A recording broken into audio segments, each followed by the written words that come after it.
नमस्कार शेतकरी मित्र हो ऑगस्ट व सप्टेंबरमध्ये राज्यातील बऱ्याच जिल्ह्यामध्ये अतिवृष्टी झाली होती आणि यामुळे राज्यातील 2,54,000 शेतकऱ्यांच्या शेती पिकांचे नुकसान देखील झाले होते. जवळपास 1,946 हेक्टरवरील पिकांचे नुकसान झाले होते आणि या नुकसानीचे पंचनामे करून अहवाल शासनाकडे सादर करण्यात यावा असे देखील सूचना मुख्यमंत्री यांनी दिले होते. आता या सूचनेनुसार प्रत्येक विभागाच्या प्रशासनाने पंचनामे करून शासनाकडे प्रस्ताव सादर केला होता. जवळपास 2,796 कोटी रुपये नुकसान भरपाईचे प्रस्ताव हे शासनाकडे सादर करण्यात आले होते, परंतु निवडणूक लागल्यामुळे हे प्रस्ताव रखडून पडलेले आहेत व नवीन सरकार देखील अजून बनलेले नाही आहे.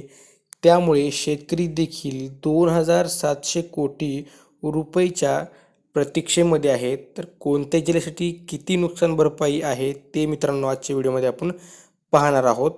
तर चला व्हिडिओ सुरू करूया.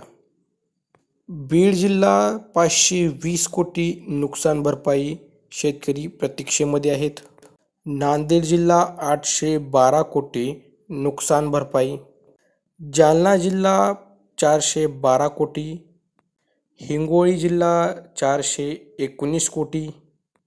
धाराशिव जिल्हा 211 कोटी. छत्रपती संभाजीनगर 234 कोटी नुकसान भरपाई सप्टेंबर महिन्यामध्ये.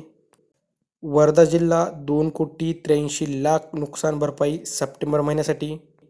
पुन्हा मित्रांनो वर्धा जिल्हा 41,48,000 नुकसान भरपाई ऑगस्ट महिन्याकरिता. नागपूर जिल्हा 24,48,00,000. त्यानंतर मित्रांनो भंडारा जिल्हा 10 कोटी. त्यानंतर गोंदिया जिल्हा 26,29,00,000. पुणे जिल्हा 10,73,000. त्यानंतर नाशिक जिल्हा 8,94,00,000 नुकसान भरपाई. धुळे जिल्हा 18,75,000 रुपये नुकसान भरपाई. नंदुरबार जिल्हा 41,52,000. अहिल्यानगर 24 कोटी नुकसान भरपाई.